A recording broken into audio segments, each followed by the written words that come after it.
Jack Miller stared at his reflection in the polished metal wall of the USS Horizon. He straightened his plain black uniform and took a deep breath. At 5 feet 7 inches tall, he had always been the smallest man in most rooms on Earth. Now, heading to the Galactic Council chambers, he would likely be the smallest being among 17 alien species. "Ready for this, Miller?" Captain Alan Reeves asked, his voice carrying down the corridor. The captain stood 6'3", with broad shoulders and a commanding presence that made Jack look even smaller in comparison. "As ready as I'll ever be, sir," Jack replied with a slight smile. The official files listed Jack as a cultural specialist attached to Earth's first diplomatic mission to the Galactic Council. What those files didn't mention was his record as one of Earth's top special forces operators, with 27 successful high-risk missions, or the classified surgeries that had enhanced his strength, speed, and reflexes beyond normal human limits. To everyone but the mission commander, he was just a language expert with a talent for reading alien body language. "Remember, stay quiet and observe," Dr. Samantha Wright said as she joined them. As the head of the diplomatic team, she had personally requested Jack for this mission after reading his real file. "Intel suggests possible threats to the delegation. Keep your eyes open, but don't draw attention." The ship's intercom announced their arrival at Nexus Station, the massive structure that housed the Galactic Council. Jack followed Dr. Wright and the 6 other human delegates through the airlock and into the reception area where their alien escorts waited. Jack immediately noticed the size difference. The smallest of their escorts, a blue-skinned humanoid with 4 arms, stood at least 7 feet tall. The largest, a hulking reptilian being with armored skin, towered at nearly 10 feet. "Welcome, Terrans," the blue being said, bowing slightly. "I am Zixara of the Teslari. We will escort you to the council chambers." As they walked through the vast corridors of the station, Jack noted how aliens of various species turned to stare at the humans. Some whispered to each other, others pointed, and a few made sounds that might have been laughter. Jack kept his face neutral while his enhanced hearing picked up snippets of translated conversation. "So tiny. How did they even reach space? Are these their warriors? They look breakable." The delegation entered a massive circular chamber with tiered seating arranged around a central speaking platform. Representatives from 17 spacefaring civilizations occupied their designated areas, many standing over 8 feet tall. The chamber fell into curious silence as the humans entered. A massive being with gray skin and what looked like bony plates covering its shoulders rose from the center seat. "The Council recognizes the delegation from Earth." Its voice boomed through the translation systems. "I am High Counselor Drav of the Hegemony. You may present yourselves." Dr. Wright stepped forward and began the formal introductions.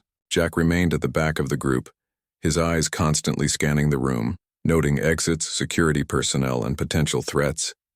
He spotted several beings with military bearing, their attention too focused on the human delegation.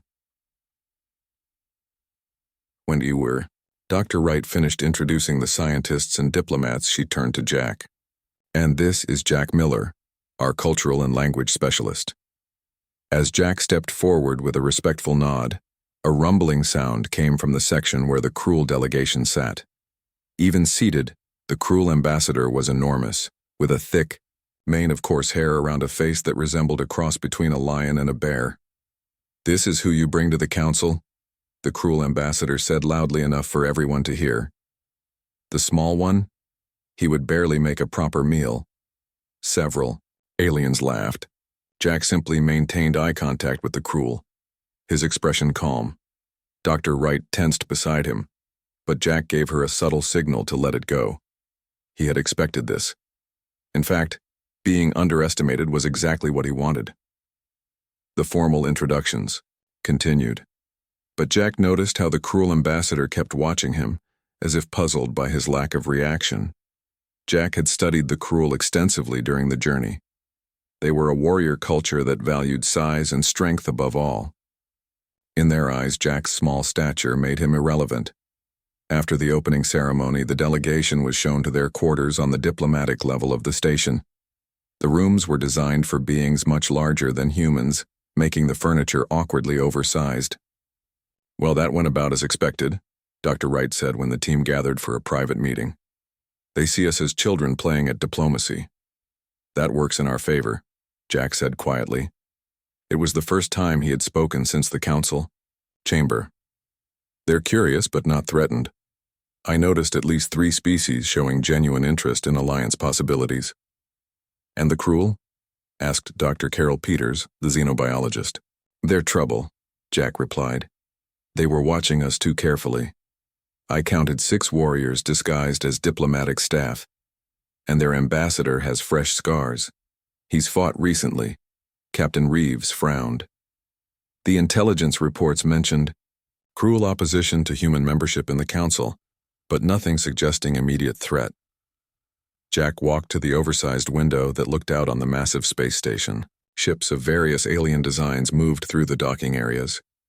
We're not just being evaluated for council membership, he said. We're being assessed as potential threats or prey. The cruel in particular keep looking at us like we're livestock. Later that evening, Jack explored the public areas of the station, deliberately walking alone. He wanted to see how different species would react to a solitary human.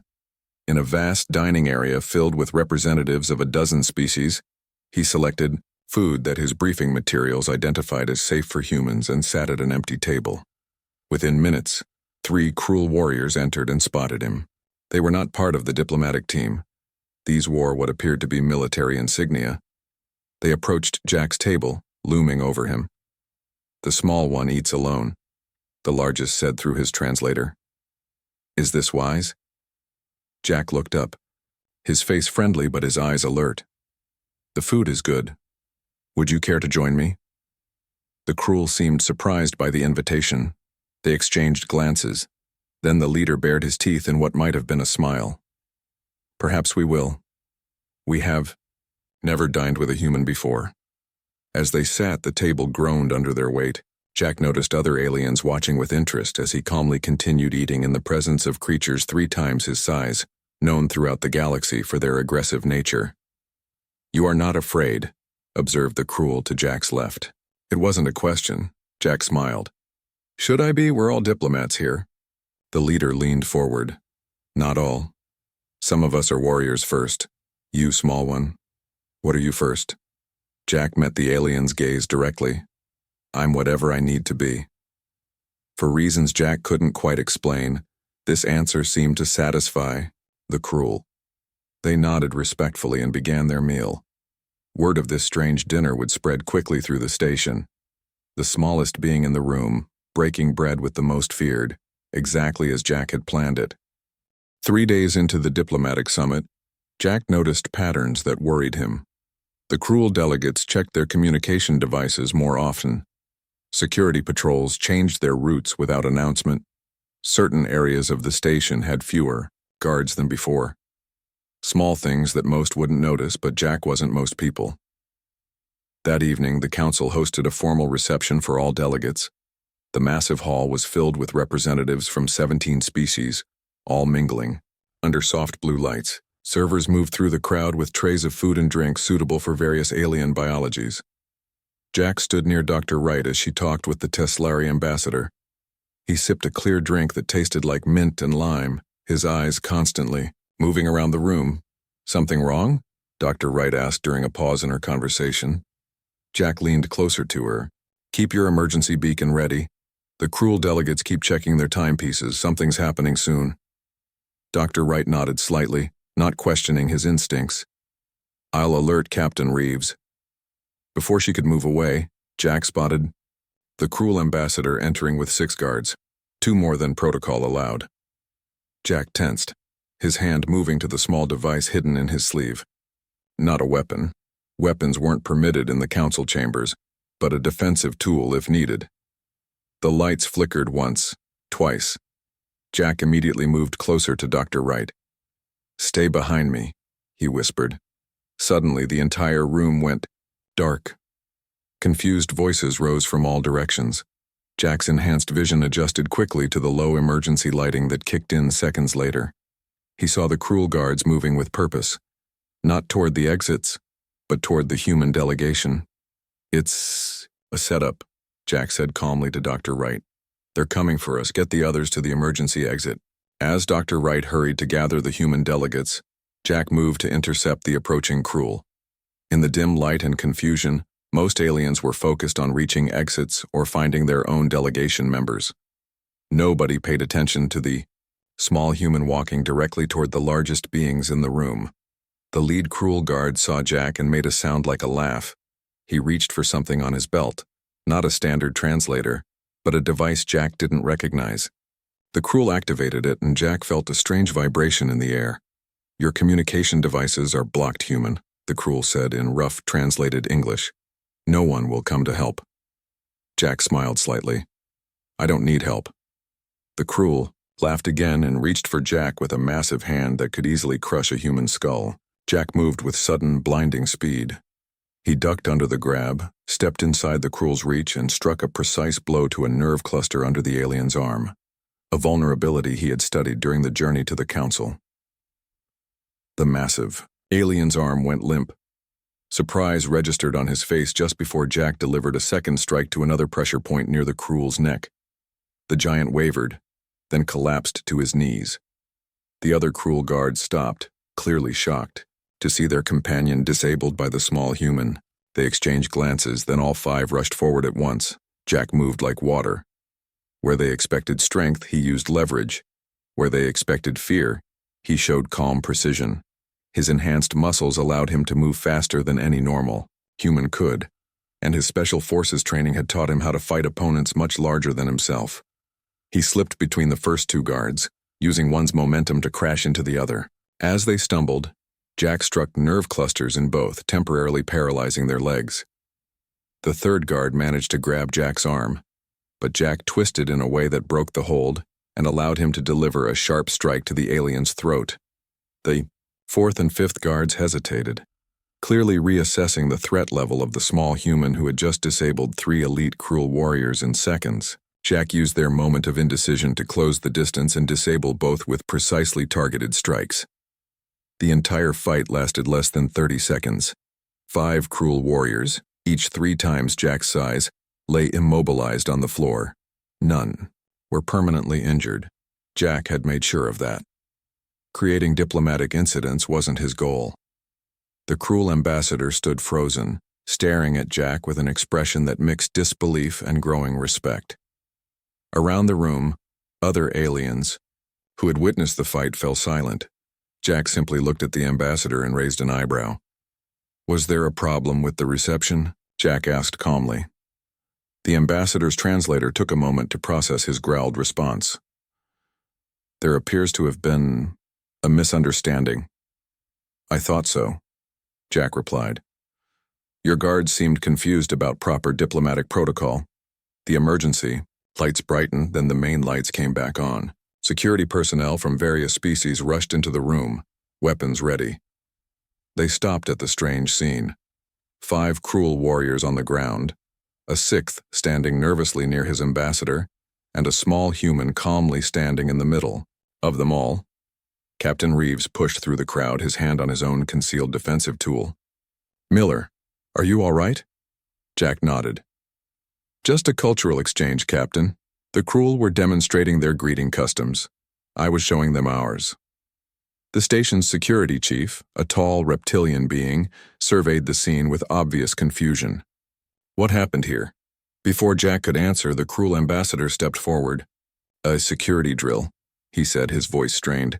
"To test station readiness. It appears we caused unnecessary concern."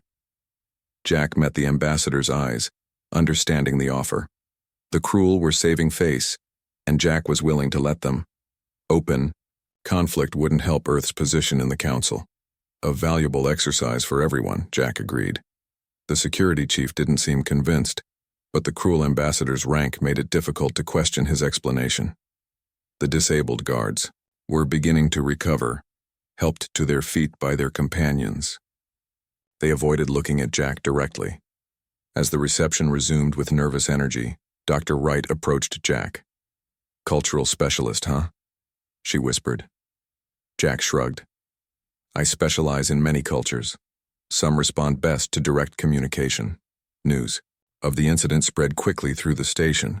Security footage was reviewed by council authorities, but at the cruel ambassador's insistence, was not publicly shared. It didn't matter. Enough witnesses had seen the small human move with impossible speed and precision to disable warriors twice his size. The next morning, Jack entered the dining area to find conversations stopping as he passed. Aliens of various species watched him with new interest, some with clear caution. At the far side of the room, a group of cruel warriors stood. When they saw Jack, they placed their right hands over their chests, a gesture of warrior respect. In their culture. Jack returned the gesture with perfect form, then got his breakfast as if nothing unusual had happened. By the time he sat down, 3 different alien diplomats had asked to join his table. The smallest person in the room now had the biggest reputation. Jack walked into the council chamber the next morning feeling eyes on him from every direction. The whispers followed him as he moved to join the Earth delegation. He kept his face calm, showing no reaction to the attention. "You've become quite famous overnight," Dr. Wright said quietly as he took his seat beside her. "Not what I intended," Jack replied, "but we can use it to our advantage." The council session began with discussions of trade routes and resource sharing agreements.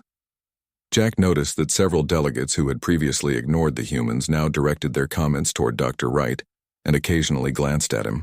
The cruel delegation sat stiffly in their section, their ambassador looking anywhere but at the humans. During a break in the proceedings, the tall blue Teslari ambassador approached Jack while he stood by the refreshment table. "Cultural specialist, Miller," the 4-armed alien said with a slight bow. "I heard interesting stories about your unskills." Jack smiled politely. "Stories often grow in the telling." "Indeed. Yet security footage shows a small human moving faster than should be possible." The Teslari's large eyes studied Jack with open curiosity. "My people value knowledge above all. We would be interested in learning more about human combat techniques." "I'd be happy to arrange a cultural exchange," Jack said. "There's much our species could learn from each other." Across the room, the insectoid representative from the Hive Collective clicked its mandibles as it approached. The being stood nearly 8 feet tall with a shiny exoskeleton and compound eyes that reflected light in rainbow patterns. "Is it true?" the Hive representative asked, its translator making the clicks and chirps into smooth English. "That you disabled 6 elite cruel warriors without weapons?" "There was a misunderstanding," Jack said calmly. "I helped clear it up." The insectoid's antennae twitched. "Fascinating. The cruel are 3 times your mass and known for their combat prowess, yet you speak of defeating 6 as a mere misunderstanding." More aliens gathered around, each asking questions about humans, Earth, and especially about Jack. He answered politely but revealed little, directing most policy questions to Dr. Wright. When the session resumed, High Counselor Drav called for discussion of Earth's application for council membership. The massive, gray alien looked directly at Jack before speaking. "The incident last night raises questions about information provided by our Earth visitors," Drav said. "Their delegation includes individuals with capabilities beyond what was disclosed." The cruel ambassador stiffened but remained silent. Dr. Wright rose to speak. "High Counselor, we have been fully transparent about humanity's technological and scientific achievements. If you refer to Mr. Miller's actions during last night's security drill, I assure you he acted only to protect our delegation from harm. Yet his physical capabilities exceed normal human parameters," a reptilian delegate observed. "Our analysis suggests enhanced strength, speed, and reaction time." Jack decided it was time to speak directly. He stood, looking small next to Dr. Wright. "Honorable delegates, I serve as both cultural specialist and security liaison for Earth's delegation. My training includes defensive techniques designed for environments where humans may be at a physical disadvantage. What you witnessed was simply good training, nothing more." It wasn't entirely true, but close enough. The classified enhancements that made Jack special weren't something Earth was ready to share with the galactic community. The cruel ambassador finally spoke. "Whatever the human's capabilities, my delegation acknowledges his effectiveness. We withdraw any objections to his presence." Coming from the Cruel, this was as close to an apology as anyone would get. Jack nodded respectfully to the ambassador. After the session ended, Captain Reeves pulled Jack aside in the corridor. "Nice job in there, Miller. But now every alien on this station is watching you. Half of them want to recruit you and the other half want to test you." "Better me than the whole delegation," Jack said. "As long as they're focused on me, Dr. Wright can make progress on the real diplomacy." Later that day, Jack entered the station's exercise facility to find it unusually crowded.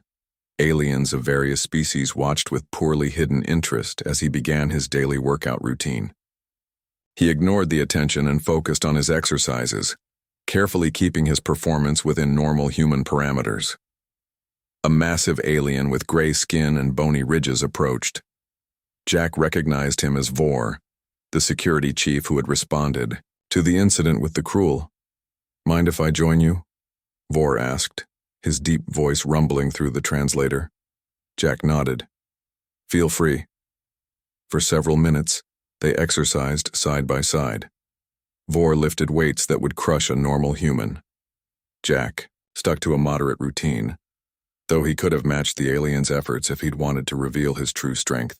"You're not what I expected," Vor said eventually. "When the reports came in about a human taking down multiple Cruel warriors, I pictured someone larger."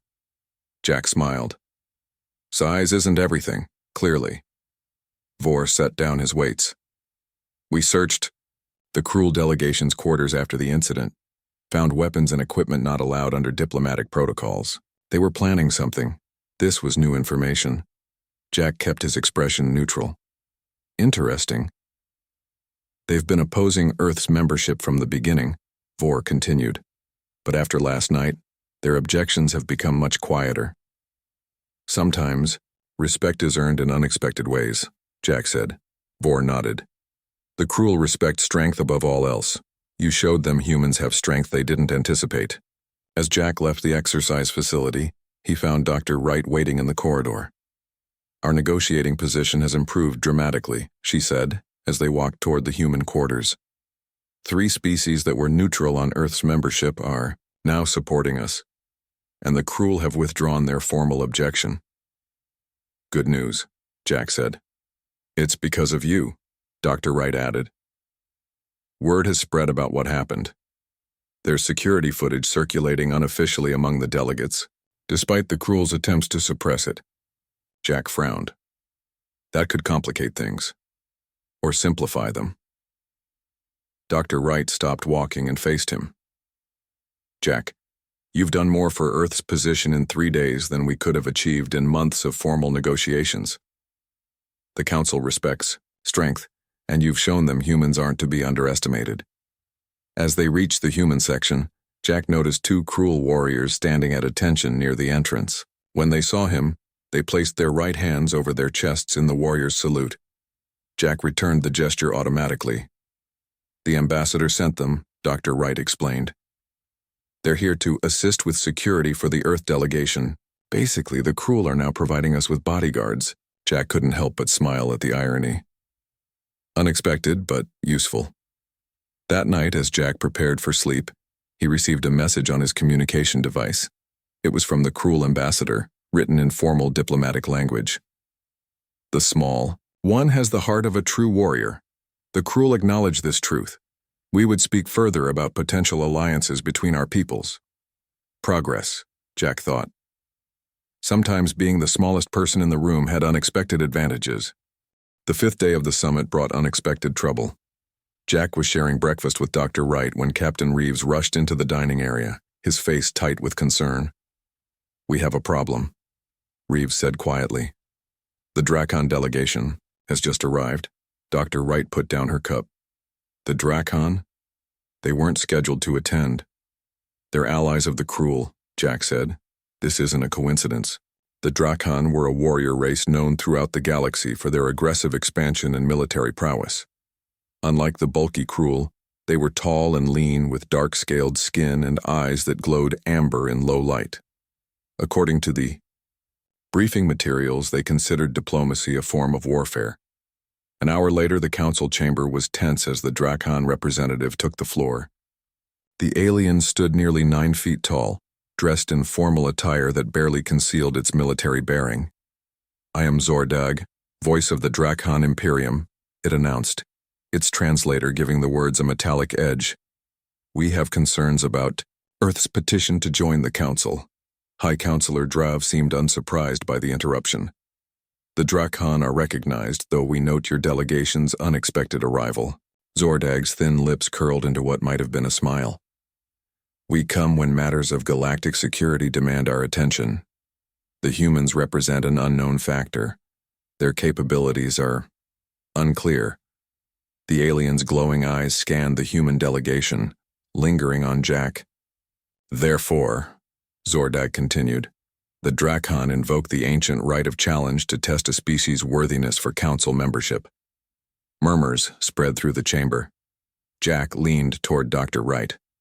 "What's this challenge?" Before she could answer, High Counselor Drav spoke. "The challenge is rarely invoked, but it is within the Drakon's rights under council tradition. It requires a trial of combat between champions to prove a species' qualities." Zordag's eyes fixed on Commander Pete Daniels, the largest human in the delegation. "Our champion against yours. A test of strength, courage, and honor." The chamber fell silent. Jack could see the concern on Dr. Wright's face. This was clearly a calculated move by allies of the Cruel to block Earth's membership without appearing to oppose it directly.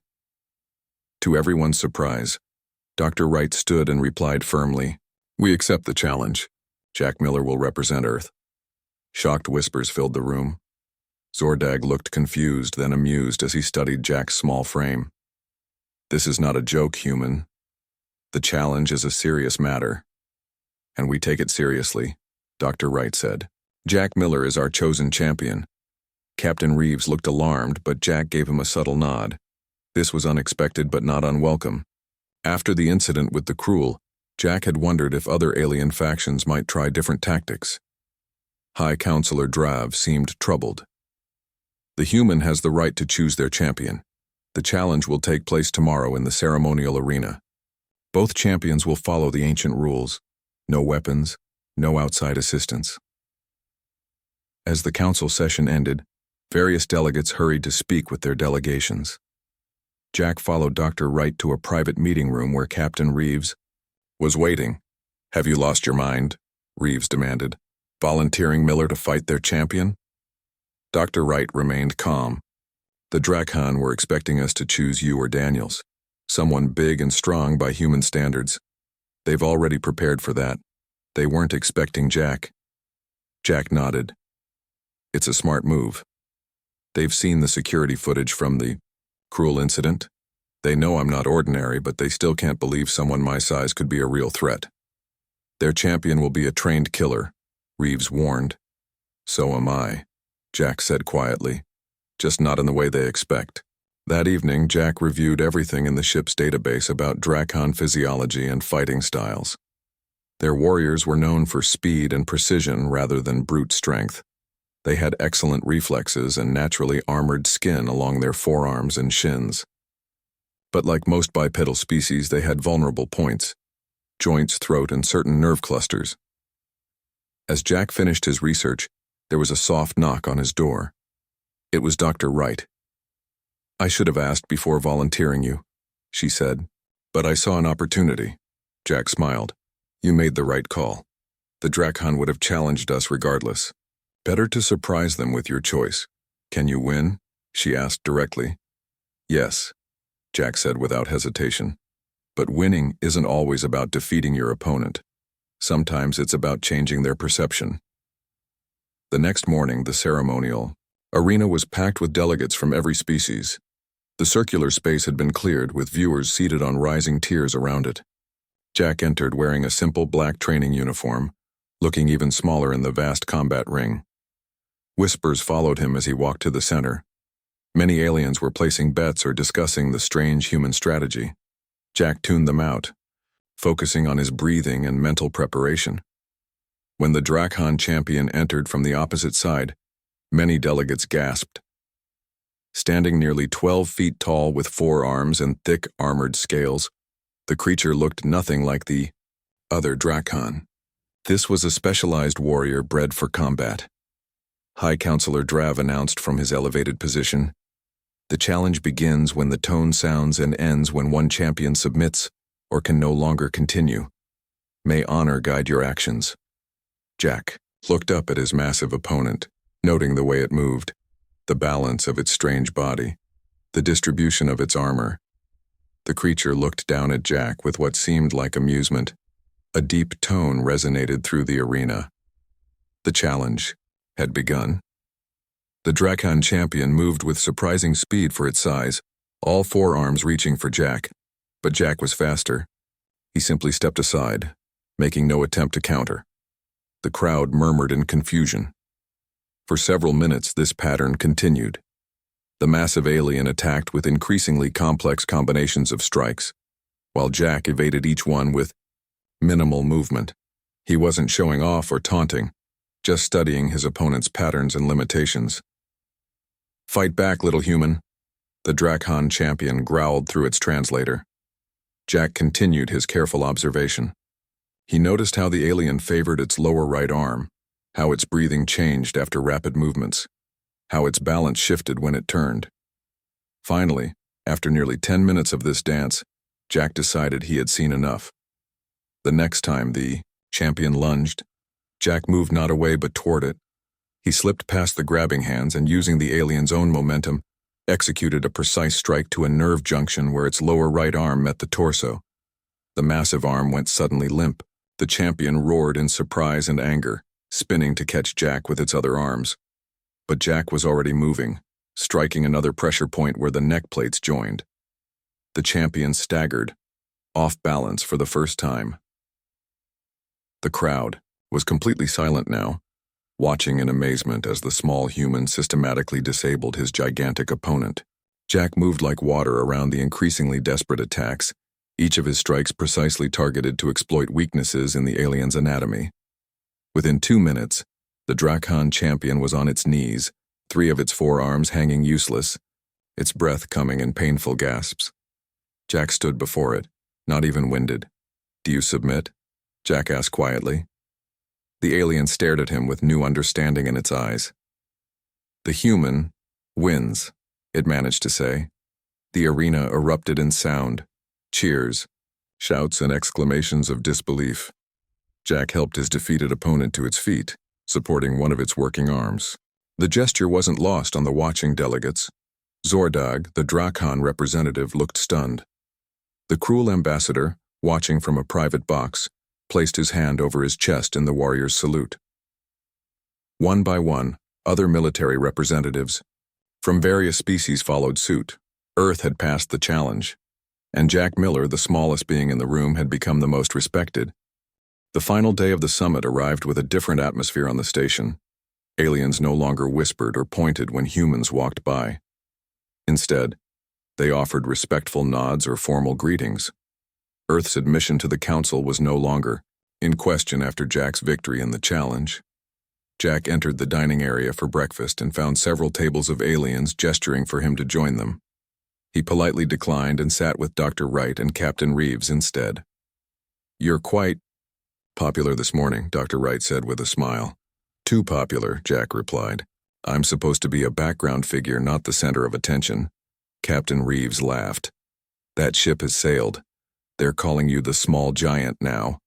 Some of the Teslari delegates asked if all humans have your abilities." "What did you tell them?" Jack asked. "That you're special but not unique," Reeves said. "Let them wonder about what other surprises humans might have." After breakfast, Jack took a walk through the public areas of the station. He wanted some quiet time before the final council session. As he passed a viewing area that looked out onto the vastness of space, he noticed the cruel ambassador standing alone. Jack considered walking past, but the ambassador had already seen him. To his surprise, the massive alien beckoned him over.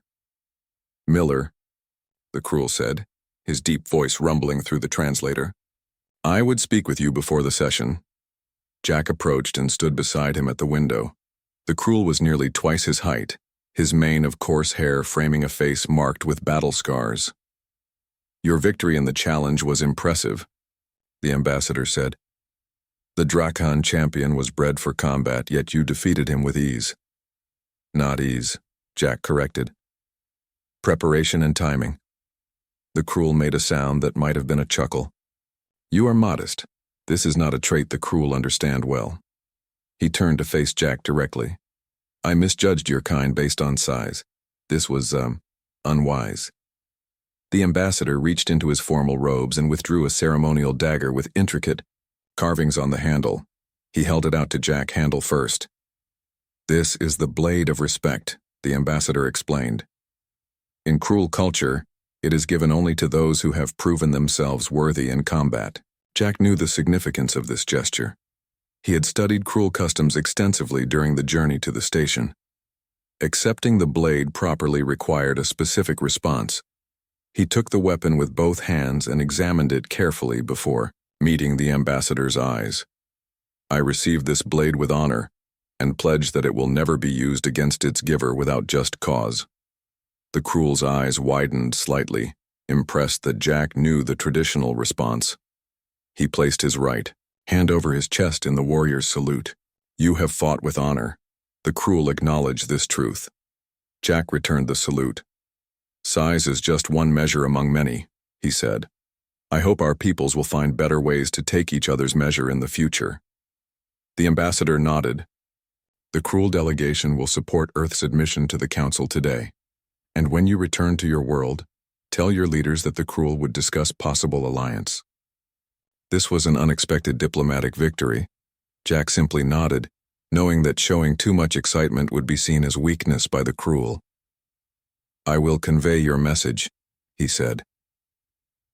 When Jack arrived at the council chamber for the final session, he found the room arranged differently. The circular space now included a new seating section with the Earth symbol displayed above it. Earth was being given its official place in the council before the formal vote. High Counselor Drav opened the session with unusual directness. "Today we vote on Earth's admission to the Galactic Council. Before we proceed, are there any final statements from council members?" To everyone's surprise, Zordag of the Drakon rose to speak. The tall alien seemed more subdued than during his previous appearance. "The Drakon Imperium withdraws all objections to Earth's membership," Zordag announced. "Their champion has proven their worthiness according to ancient tradition." The Cruel ambassador was next.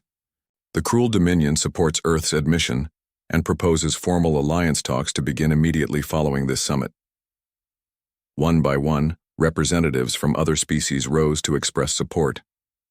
Even those who had previously been neutral or slightly opposed now voted in favor of Earth's membership. The final tally was unanimous. All 17 existing council members approved Earth's admission as the 18th member species. Dr. Wright signed the formal documents while Jack stood at the back of the human delegation. He preferred it this way, observing rather than being the center of attention. But he couldn't help feeling proud as Earth's symbol was officially added to the Council's Great Seal. After the ceremony, as the humans prepared to return to the USS Horizon for their journey home, Dr. Wright found Jack in the observation deck. He was looking out at the stars, the ceremonial Cruel dagger now properly secured in a display case beside him. "You know, they're calling you the small giant now," she said with a smile. "Your actions may have done more for human diplomacy than all our formal negotiations." Jack shrugged. People and aliens often confuse size with capability. Sometimes being underestimated is an advantage. "Well, nobody's going to underestimate humans again," Dr. Wright said. "The Cruel are already arranging for trade delegations. The Teslari want to exchange scientific information. Even the Drakon have requested cultural attachés." "Good outcomes," Jack said. "That's what matters." As they watched the stars together, Jack thought about what would come next. Earth was now part of something much bigger. The challenges ahead would be different, but just as important. His role would likely change too. Now that his true capabilities were known, he couldn't remain in the shadows as easily. The ship's intercom announced final boarding for return to Earth. As Jack gathered his few belongings, he took one last, Look at the massive space station that had been their home for the past week. What had started as a simple diplomatic mission had turned into something much more significant. When Jack walked through the busy docking area toward the USS Horizon, he noticed how aliens of all species moved aside respectfully to let him pass. Several placed their hands over their chests in the warrior's salute as he passed. Jack returned each gesture politely. No matter what room he walked into from now on, Jack Miller would never again be truly the smallest in any way that mattered. And no alien who had witnessed these events would ever again judge humans by their size alone.